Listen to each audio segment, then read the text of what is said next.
Jean Giraudoux disait, je cite, la paix,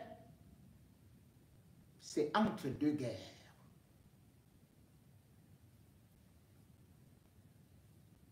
Le Cameroun a connu beaucoup de guerres. Et le Cameroun est d'ailleurs dans plusieurs fronts de guerre. On nous a présenté certaines guerres comme utiles. Guerre d'indépendance. Parce qu'on voulait couper le cordon ombilical avec la puissance coloniale ou les puissances coloniales. Ces guerres-là valaient la peine. Puis on nous a présenté la guerre comme sous Boko Haram, comme des terroristes, bien sûr par leurs enlèvements, par leurs agissements et par leur idéologie. Cela devait être combattu par toute la nation. Et tout le peuple était derrière. L'armée camerounaise reste d'ailleurs derrière l'armée, malgré le fait qu'il y ait eu certaines exactions et des exécutions extrajudiciaires. Puis est venue une guerre. Que dis-je? Une guerre fratricide dans les deux régions anglophones. Et là, les Camerounais ont commencé à se diviser. Se diviser parce que les anglophones se voyaient, bien sûr, méprisés ou alors réduits tout simplement au rôle de wagonnets, ne pouvant jamais avoir le pouvoir et surtout n'ayant qu'un rôle. Grâce aux matières premières de leur sous-sol, ils pouvaient bien sûr alimenter les caisses de l'État francophone. Les anglophones voulaient donc rester chez eux. Ils ont demandé leur État, d'où l'Amazonie. Et c'est là où Paul Biya, qui a changé de la République unie du Cameroun, la République du Cameroun, nous a raconté, tambouriné, tempêté que le Cameroun est un et indivisible. Le 20 mai d'ailleurs continue à être fêté au Cameroun. La fête de l'indépendance, non. Mais le 20 mai, le Cameroun est le seul pays qui fête l'unité soi-disant nationale, mais qui en même temps a modifié sa constitution en 1996 pour introduire les termes de autochtone et allogène. C'est-à-dire, vous êtes un et indivisible, mais au Cameroun, vous devez rester chez vous. Vous devez rester dans votre village. Mais par contre, l'État du Cameroun, les mêmes gens qui vous disent que vous devez rentrer chez vous, ils affectent chez vous leur préfet, leur gouverneur, leur commandant, leur armée, leurs enfants, pour venir vous commander. Voilà l'unité nationale façon Paul Biya. Cette unité nationale est donc aujourd'hui de plus en plus contestée, puisque avec cette constitution, c'était déjà la culture, les germes des guerres tribales. C'était déjà ce qu'on peut dire une boule d'essai, une balle d'essai pour des génocides. C'était déjà un plan machiavélique pour mieux diviser le peuple camerounais. Et nous y voici. Chaque jour, on entend des propos tribalistes, que ce soit dans des réseaux sociaux ou même dans des médias conventionnels, y compris ceux de l'État. Et à l'approche des élections, c'est toujours le même scénario.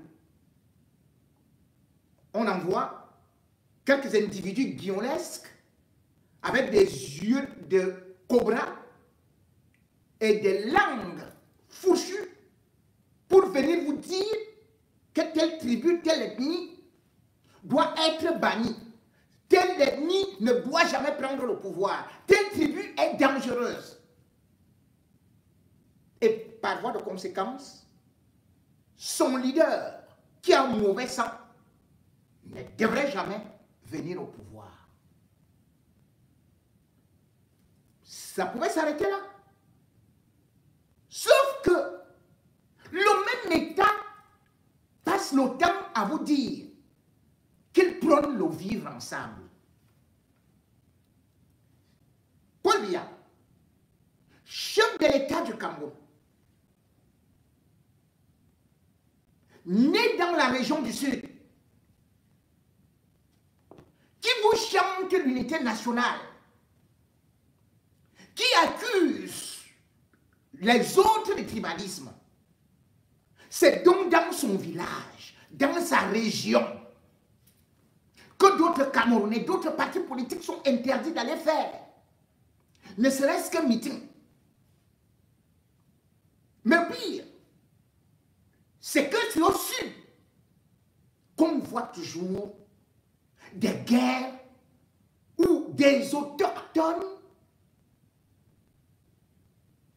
sortent des machettes, des gourdins, des flèches pour chasser les étrangers, pour persécuter les étrangers. Depuis des jours,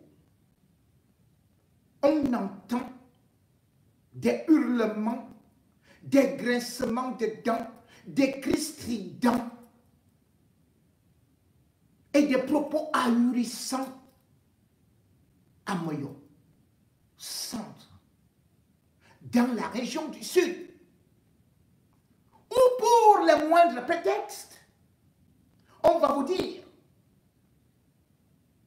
un étranger, étant au Cameroun, un étranger a commis un délit, ou bien a voulu tuer, ou assassiner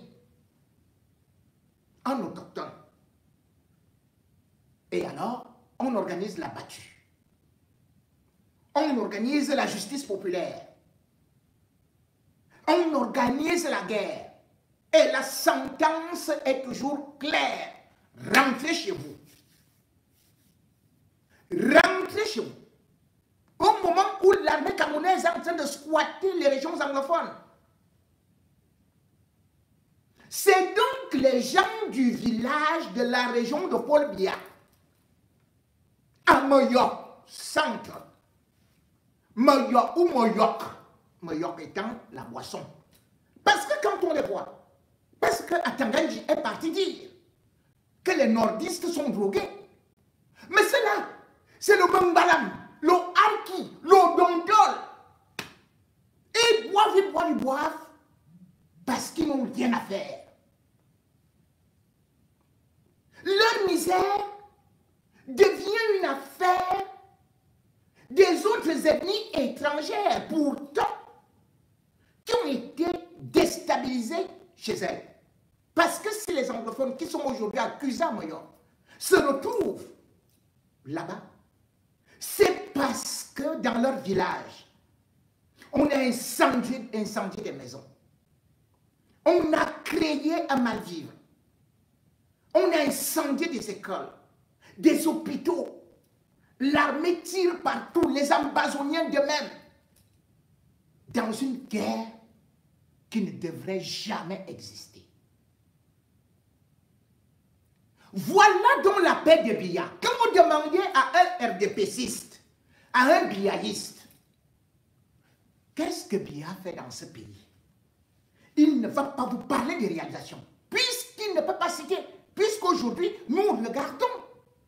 Et même ceux qui sont au fond du village voient comment les autres pays se développent, à savoir ces pays qui étaient derrière nous, comme la Côte d'Ivoire, comme le Sénégal, voire le Gabon, et même le Burkina, est en train de vouloir nous dépasser bientôt. Puisque même les salaires ont augmenté de 50% au Burkina Faso. Mais quand on vous demande qu'est-ce que Biya fait pour vous, on va vous dire, non, il nous a apporté la paix, il a apporté la démocratie. Quelle démocratie là où les partis politiques ne peuvent pas aller faire un meeting au sud? Là où les étrangers ne peuvent, non pas le droit, comme vous dites, les allogènes, ne peuvent pas s'exprimer, choisir leur camp. Hier, c'était un bunker où on chassait les Bamouns. Avant cela, le Sud, depuis 92, chaque fois, on doit, à qui aussi, à Samedima, à Bolova, on ne fait que persécuter les étrangers. Les étrangers, vous vous rendez compte? Étrangers. Mais ils sont Camerounais. Mais puisque Biya a inventé avec Joseph Ouna la constitution que les Camerounais sont étrangers dès qu'ils quittent leur village, désormais, comme à l'époque coloniale, on va réintroduire le laissez-passer ou le passeport. Nous sommes en train d'y arriver. Le Cameroun va mal. Et lorsque nous voyons les germes des génocides, comme dans d'autres pays, ça vient de quoi? Une bûchette sur une bûchette. Un morceau de bois dans un feu. C'est comme ça que l'incendie prend. Ça prie ailleurs. Ça finira par prendre au pays.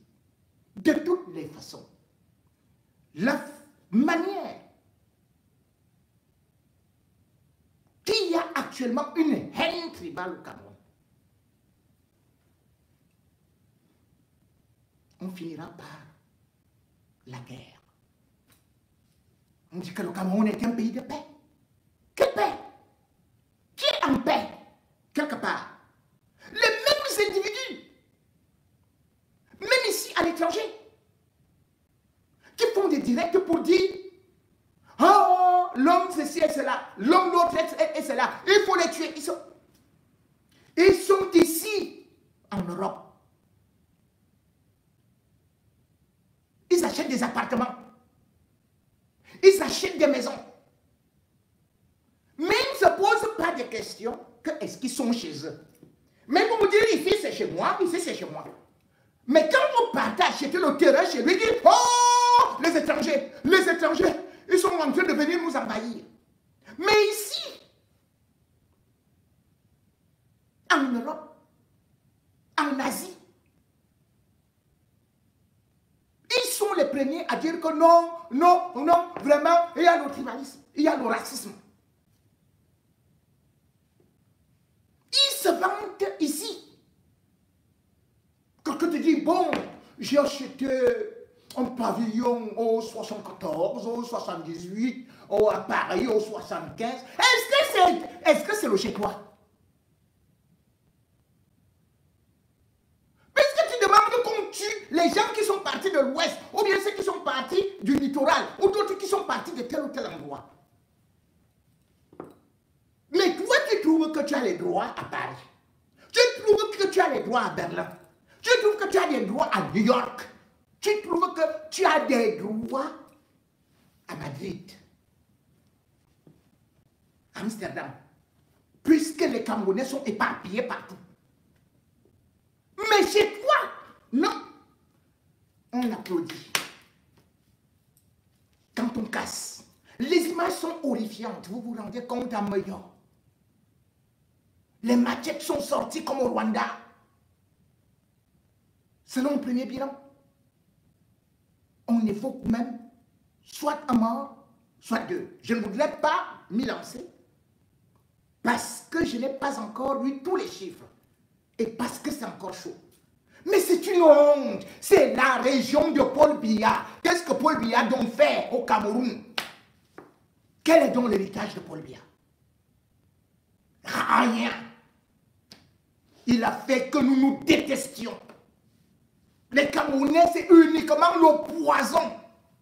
Même dans des familles, on est divisé. Quelqu'un vient de l'étranger, te garde même la chemise que tu as demandé, le sac que tu as demandé, dès qu'il se lève comme ça, tu as déjà mis le poison. Donc même dans les familles, on va me dire que tu vois, mon frère là, il ne me ressemble pas, c'est un étranger. L'autre là, maman peut-être a triché, ça doit me mettre un Aoussa ou un Bamileke. L'autre c'est ceci, on est tellement en retard. Alors que l'homme camerounais est tellement, quand on regarde le degré d'instruction à l'étranger, respecté. Oui, les Camerounais ont des gros diplômes. Mais ces gros diplômes, justement aussi, servent à quoi à ces Camerounais? Puisque ce sont les intellectuels qui devraient être les premiers à combattre cela.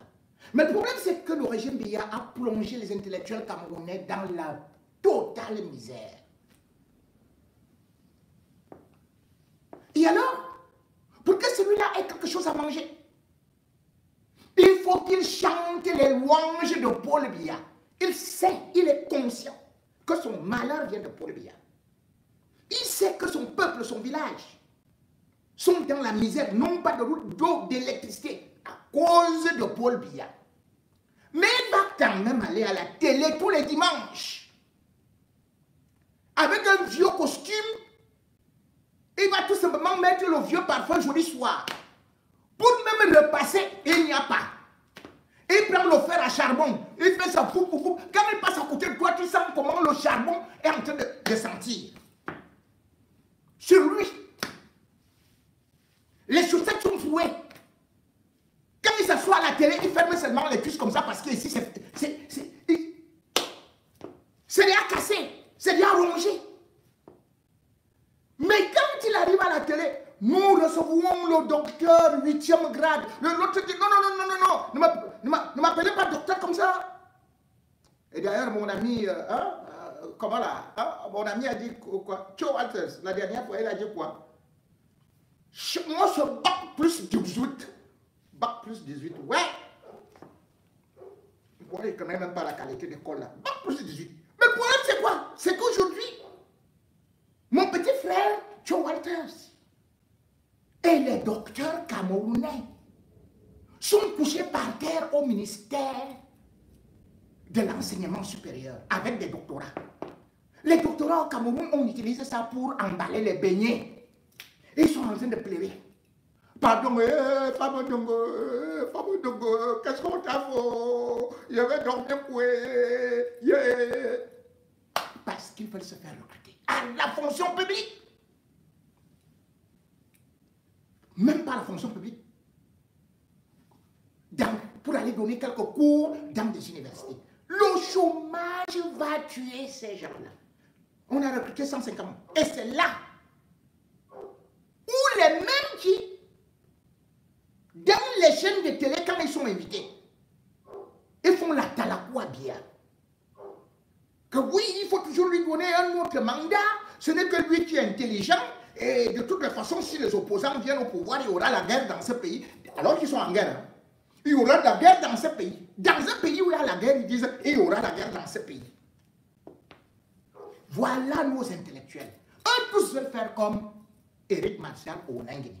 C'est-à-dire que quand tu insultes les opposants, c'est là où on te nomme.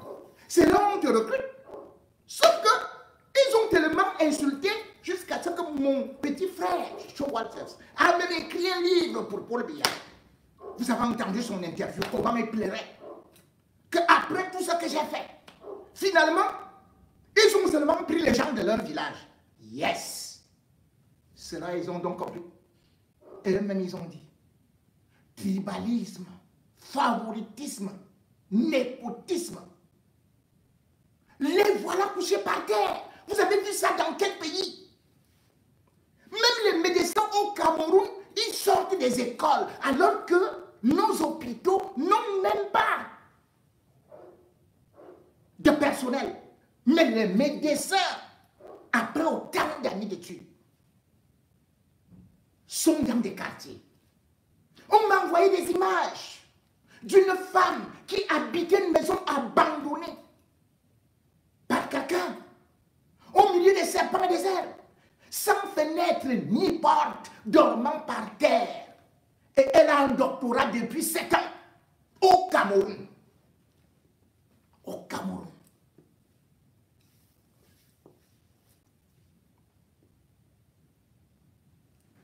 Quand vous regardez le Ben Skinner, si vous voulez parler école, celui-là va vous dire que c'est master. L'autre va vous dire que lui, il a eu la licence il y a de cela 22 ans. D'autres, il y a 25 ans, mais ils n'ont jamais travaillé. C'est-à-dire, ils vont en retraite sans jamais avoir travaillé. Et parfois, leur père continue encore à travailler. Eux, ils sont déjà en retraite. Le seul travail, c'est être des Ben Skinner. Et au lieu de se dire, à quelle heure nous aurons notre bonheur, à quelle heure nous allons travailler? Non. À l'approche de l'élection, on les appelle comme des moutons. Ils arrivent là-bas. À l'instar d'un cochon qui reçoit juste un morceau de manioc avec du sel, on leur distribue du pain. 1000 francs ou 2000 francs. Et ils oublient toute leur misère. Ce sont les universitaires qui sont toujours les premiers. Comme vous l'avez vu, le 13 février, soi-disant anniversaire de Paul Biya. Ils étaient au palais des sports. Des étudiants, des diplômés de l'enseignement supérieur, des docteurs. Pour dire que Paul Biya doit encore se représenter. Le pire, c'est que voilà des gens qui sont dans le chômage, qui n'ont même pas de l'eau à boire, qui mangent le pain trempé avec de l'eau d'une foundi. Ils mettent un morceau, 2 morceaux de sucre, un morceau et demi de sucre, parce qu'il faut encore garder l'autre morceau, l'autre demi-morceau pour le soir. Ils trempent le pain rassis pour manger. Mais il vient dire, ils sont allés dire devant Bongo que c'est eux qui vont payer la caution de Paul Biya. Vous voyez comment est-ce que la jeunesse et les hommes qui ont des diplômes au Cameroun sont... Comment un chômeur ou bien un jeune, admettons même qu'il travaille, les salaires sont dérisoires, on ne parvient même pas à payer, ne serait-ce que le loyer ou les charges. Mais vous prenez l'engagement de payer la caution de Paul Biya pour qu'il se présente comme candidat à l'élection présidentielle. Vous vous rendez compte?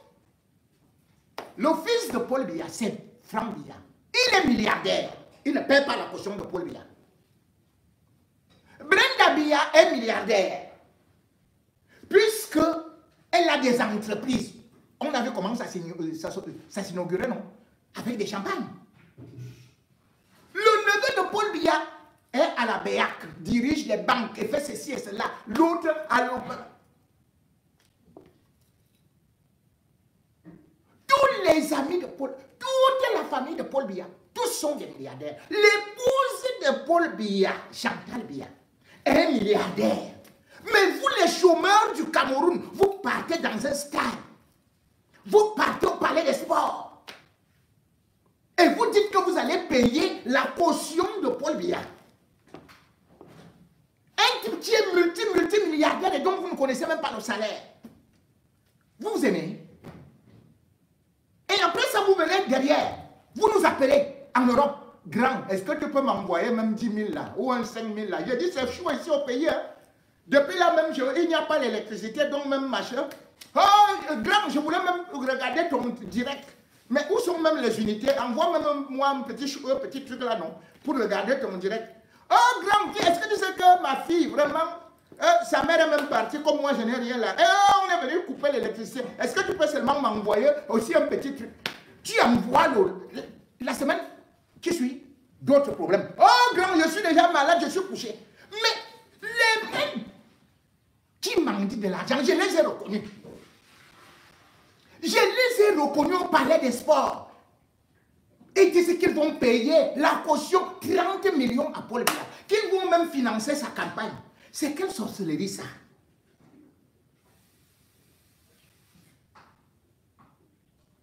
Jeunesse camerounaise,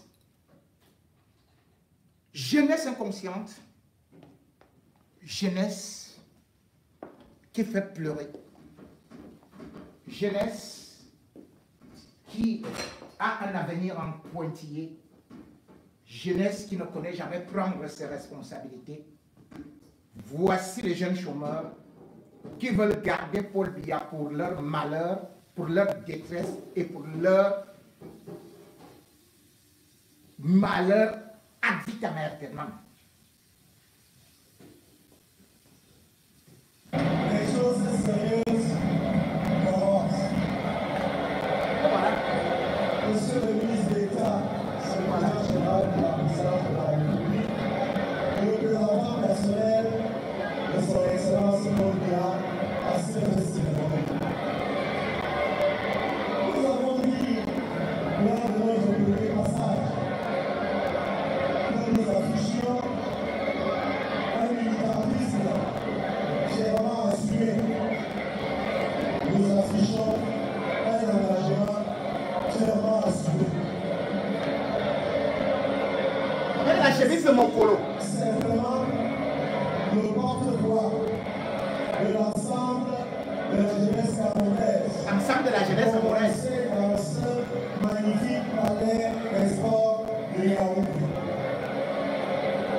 Nous avons effectivement prévu 2 cadeaux pour son Excellence Paul Biya à l'occasion de son anniversaire.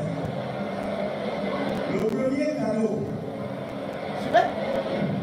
est que les jeunes me chargent de vous dire qu'ils demandent haut et fort, avant et à vie, au président Paul Biya de se présenter à nouveau comme candidat à l'élection présidentielle. Le type comme vous voyez là, sa copine est partie, hein, parce qu'il ne parvenait pas à payer le loyer.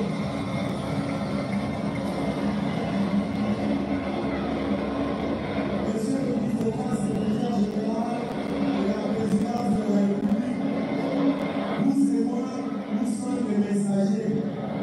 Et il n'y a pas de honte à transmettre un message, comme on dit chez les parents. Je transmets le message des jeunes pour le répercuter au président de la République, son Excellence. Et on l'a recruté dans les sectes. Monsieur le ministre d'État, cela va peut-être paraître surprenant. La chemise est devenue comme le cala. Il faut tourner le derrière, on voit. Me charge de vous dire qu'ils ont fait une collecte. Elle n'est peut-être pas encore bouclée, mais lorsqu'elle sera bouclée, elle vous sera remise pour que le président Paul Biya puisse payer la caution de candidature financée par la jeunesse camerounaise. Paul Biya va payer sa caution financée par la jeunesse.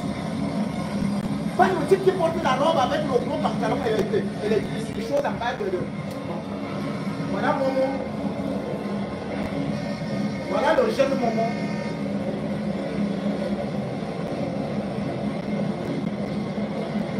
Voici les jeunes. Hein. Les jeunes avec les calvities que vous voyez là. La jeunesse engagée. La jeunesse engagée. Le charge de vous dire qu'elle s'engage à payer la totalité de la caution du candidat Paul Biya à la future élection présidentielle. Yvan Ouakodi, quelqu'un qui a volé 300 milliards pour les stades. Sa maison seule vaut plus de 30 milliards.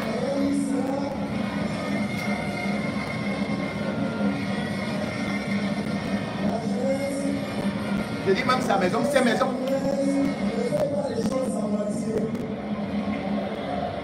À l'occasion de son anniversaire, elle a préparé un cadeau d'appréciation de l'immense œuvre du président Paul Biya. Je laisse le soin à Madame la Présidente du Conseil national de la jeunesse pour vous présenter le cadeau d'appréciation de la jeunesse camerounaise à son Excellence Paul Biya pour son œuvre à la tête de l'État du Cameroun. Je vous remercie. Voici leur jeune. Voici le jeune président que la jeunesse soutient avec le jeune femme. Voilà notre jeune président que la jeunesse soutient. C'est notre jeune président, le président de la jeunesse. Voici notre président. Et finalement, on découvre que ils n'ont pas reçu d'argent.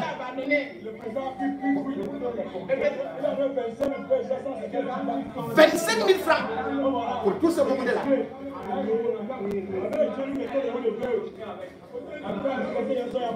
Voilà donc les jeunes qui voulaient payer la caution de Paul Biya. Chacun a reçu 170 francs CFA.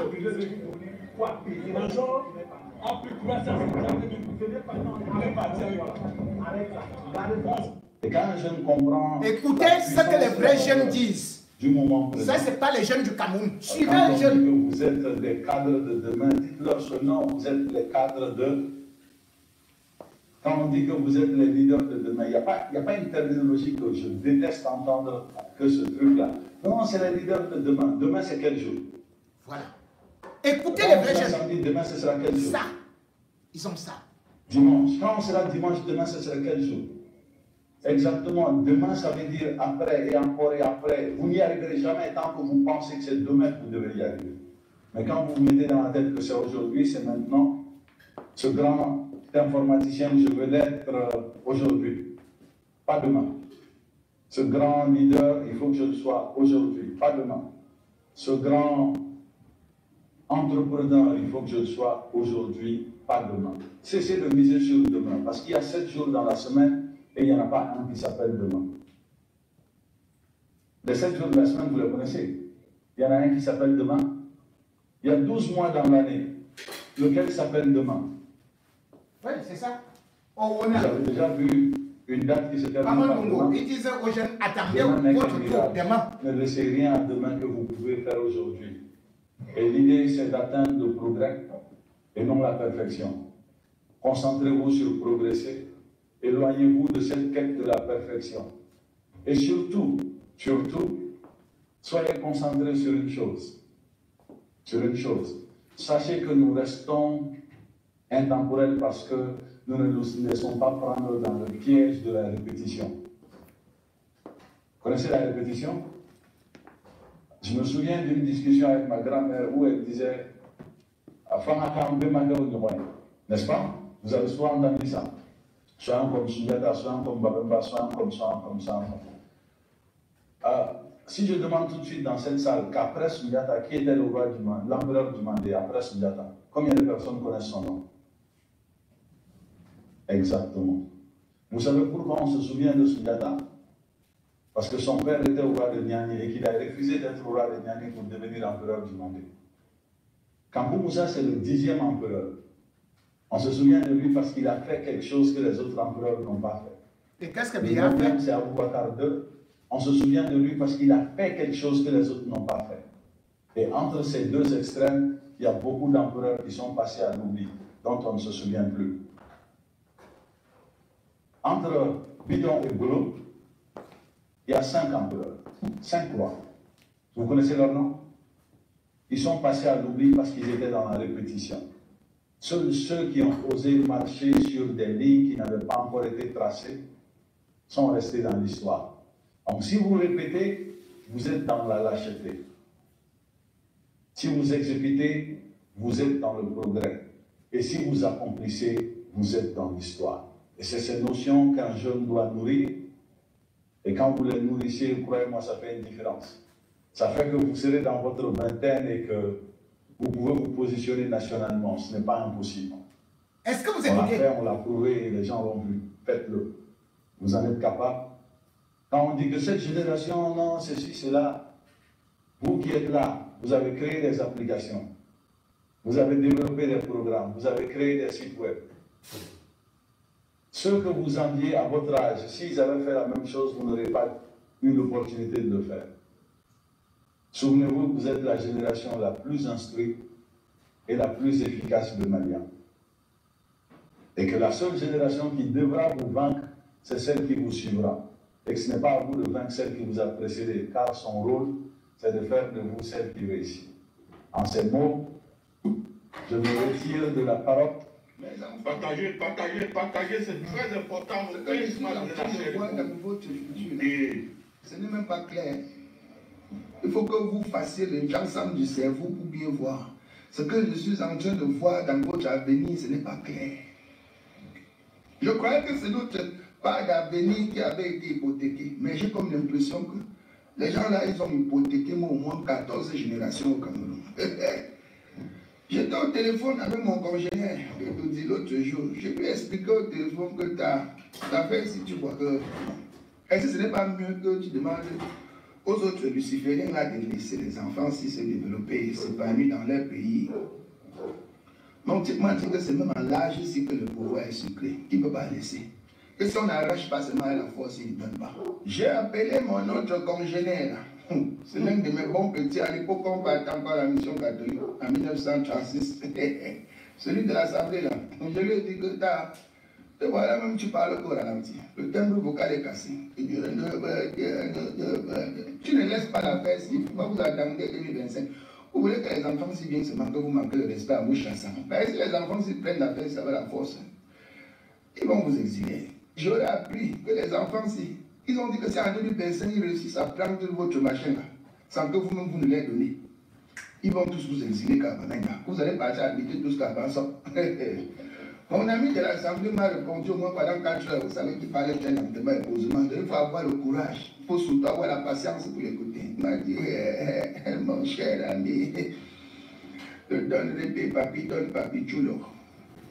Le peuple camerounais, c'est le seul peuple en Afrique que tu peux gouverner pendant 100 ans. Tu les marquais, tu les fais la répression. Tu vends tous les biens du pays, tu vis bien, tu mets tes enfants en haut, tu les envoies en Europe. Tu fais ce que tu veux, tu ignores les bordels partout, tu roules en CA, tu utilises le carburant camerounais pour rien. Ils ne vont jamais parler. C'est un peuple d'abord bipolaire. Ils sont concentrés à faire le tribalisme. Le tribalisme. Alors qu'ils font le tribalisme, ils ont pillé les fonds de l'État. C'est comme ça. Donc je ne peux pas laisser. Il laisse quoi? Je suis déjà au moins à 250 milliards, il faut que complète ça à 300 milliards. Même si ça ne va jamais finir, que ça ne finisse pas. Ce qui est sûr, ce qui arrive de l'énergie. Partager. Mes enfants, mes petits-enfants, là où je suis resté comme ça, j'ai regardé une forme comme ça de l'Assemblée. Allez, look, dans le peu comme ça, du temps.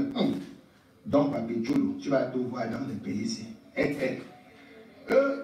Mais vous êtes mal barré, cher jeune. Surtout que vous n'êtes pas concentré. Vous êtes dans les cuvettes de Heineken, les cuvettes de Petit Guinness. Vous êtes dans les cuvettes de Ice. Tu vois une petite fille de 17 ans, elle te lynche 11 Ice comme ça, elle se lève et marche avec 2 pieds rentrés chez eux.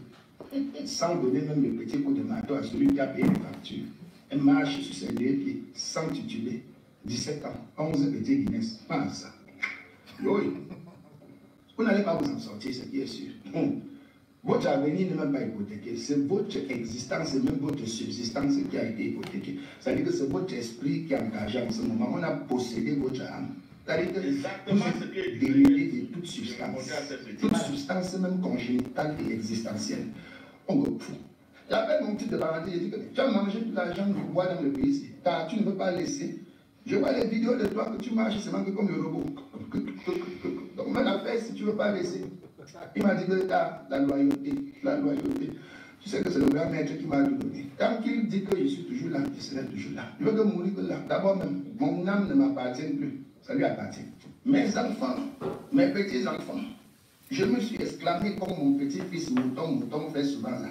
Comme là, que tu m'entends seul Lazare. Yo, j'ai dit que les gens, si vous n'allez pas vous en sortir, que je regarde mon petit-fils Agrichou comme ça. Je regarde Agrichou comme ça. Je dis que donc, comme tu es placé là, que tu as même le sac, tu pars à l'école. Les gens sont déjà hypothéqués ton avenir. Je regarde mes petits-fils comme ça, je dis que donc, je veux que les gens, s'ils sont attachés tout devant comme le coquille, donc il n'y a rien dedans. Rien dedans. Ça attaque. Parce que l'enfer sera saturé. C'est le genre que même Lucifer regarde les pères comme ça, il dit que j'ai comme l'impression que quand Dieu m'a créé, il m'a envoyé en enfer. Il est resté créer notre enfer pour me concurrencer. C'est comme si Dieu avait créé notre enfer pour concurrencer Lucifer. Ceux-ci, ce sont même les Lucifériens. Ce sont des Lucifériens. Plus ils vieillissent, plus ils ont envie de pouvoir, plus ils ont envie de vivre leur jeunesse, plus ils ont envie de vivre ça, plus ils ont envie d'être répressifs, plus ils ont envie d'être méchants. Et moins ils ont de l'inspiration, moins ils ont de l'innovation, moins ils ont l'envie de développement. Ah, ce sont des vampires. Mon Saint-Lazare. Ça, c'est l'exclamation de mon petit-fils. Et ça, quel est. Mais mes enfants, vous allez vous en sortir. Parce que quand je vois mes congénères là, ils ne sont pas prêts à vous donner le pouvoir. Ils ne peuvent pas vous donner. Ils ne peuvent pas. Parfois, je me regarde dans le miroir comme ça. Je pense à la tête de mon congénère qui dit, celui de l'Assemblée. Je pense à Obaganté. Je dis que c'est les 3 institutions les plus puissantes du pays que les gens s'y tiennent. Quand moi-même je me regarde et je me dis que ce sont mes aînés, ce sont mes grands frères pour ne marcher que derrière eux. La chose de me tuer. Le fipancras, mal de dos, mal de rein, interespèce, le rhumatisme. Tu sais même tu as tué la prostate d'Ingan. Tu as l'urine sauce, à garde au moins 3 litres dans le reste. Oui.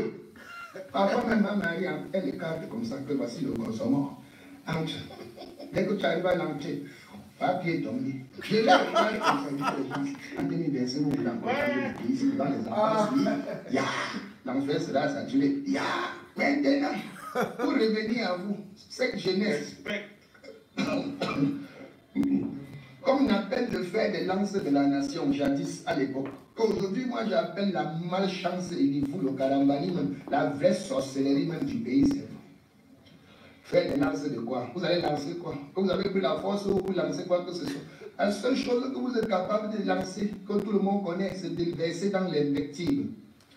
Dans l'invective, dans la fornication. Le comportement que vous avez dans le privé et dans l'espace public. Dans l'espace privé, c'est les OJ que vous organisez, les pas 14, les pas 13, les pas 12, les pas 24, les pas 74. Dans l'espace privé, vous organisez que les fumeurs de bamba, les chors, les disapam, les spareros, prenez les comprimés de cailloux. Après, vous venez dans l'espace public, faire dans le tribalisme. Les Bamileke, les bêtis passent le temps à faire la guerre. Alors que c'est les plus grands gnorseurs dans le pays ici. Vous êtes hypocrite envers vos propres plaisirs. Vous vous cachez dans la nuit, vous gagnez. Vous gnorsez, vous accouchez les enfants hybrides de Sokoton dans le pays ici. En journée, vous venez dans l'espace public sur les réseaux sociaux, vous faites semblant de vous détester, vous êtes méchants. Les Bamileke, les petits, la responsabilité de ce pays, le futur de cette nation repose entre vos deux mains. Vous êtes deux peuples puissants de ce pays. Mettez-vous ensemble, vous chassez les gens ciels. Mettez-vous ensemble. Parce que vous tous vous souffrez. Quand on va dans vos différents villages, c'est la misère. Vous venez à Yaoundé faire les bruits, à Douala faire les bruits, à Baboussa. Entrez dans les zones rurales, rurales. Vous souffrez tous, on vous a tous trompés. Papa Ndoti d'Arépé, oui, il disait toujours la vérité. Parce qu'à mon âge, on n'a plus peur de la mort. À mon âge, on vous accepte, on vous dit la vérité qui doit être dite. Et ce pays a besoin de vous, tous les enfants de la nation. Du nord au sud, de l'est à l'ouest, en passant par le centre. Parce qu'en réalité, vous avez tous été bénis, vous avez tous été trompés par Odan Doti d'Arébé. Ils ont passé le temps à boire les ruinards. des champagnes, des dons Pérignon, des cristal. Et vous payez la caution? Dans les hôtels du monde, dans les pays européens, américains, asiatiques et même canadiens. Regardez dans vos villages, les routes vous tuent. Pour aller au village, c'est risqué. Tu pries même le Saint-Esprit fuit la prière. Regardez l'autoroute. L'autoroute. L'axe lourd, voilà Yaoundé. Yaoundé, Bafoussam, Bamenda. Pour arriver au septentrion, c'est compliqué. Des milliers de femmes. Vous mourrez tous les jours. Et c'est comme la mort te frappe, ça. Regardez si tu es Bamenda, que tu es petit, ça, tout pour au Manisa. On s'en fout. Quand ça frappe toi, tu as 8 morts. On enterre les bêtises. Donc c'est à vous de prendre votre destin en main. Parce que les dons papitoules que vous voyez là, ils ne comptent pas vous donner ça. Même. On a déjà donné le pouvoir dans quel pays vous avez vu? C'était. Tell me, baby. On a déjà donné le pouvoir dans quel pays? Vous avez vu? On n'a pas vu, on n'a jamais vu. Et alors, on va continuer à voir des voilades. Parce que ce pays, et particulièrement Paul Biya et son régime, n'ont jamais aimé la jeunesse. Mais, est-ce que la jeunesse a besoin d'être aimée longtemps lorsqu'elle-même constate qu'elle est écartée des affaires? Lorsque vous écoutez ce discours et lorsque vous regardez la jeunesse des autres pays agir, est-ce que vous ne voyez pas que nous avons un problème au Cameroun? Quand vous regardez les jeunes au Sénégal, au Niger, au Burkina Faso, et vous regardez les jeunes au Cameroun, quand vous regardez les intellectuels ailleurs, est-ce que vous les voyez seulement sur des plateaux télé? Chez nous, on vient uniquement pour épater à la télé. Parce qu'il faut se faire remarquer. Alors que c'est la jeunesse et les intellectuels qui devraient être la roue motrice du changement. Aujourd'hui, Paul Biya se moque de vous. Bande de mendiants qui arrivaient là-bas, au palais des sports, soi-disant que vous allez payer la caution de Paul Biya. Il a besoin de votre argent. Vous avez de l'argent. Vous n'êtes que des fainéants.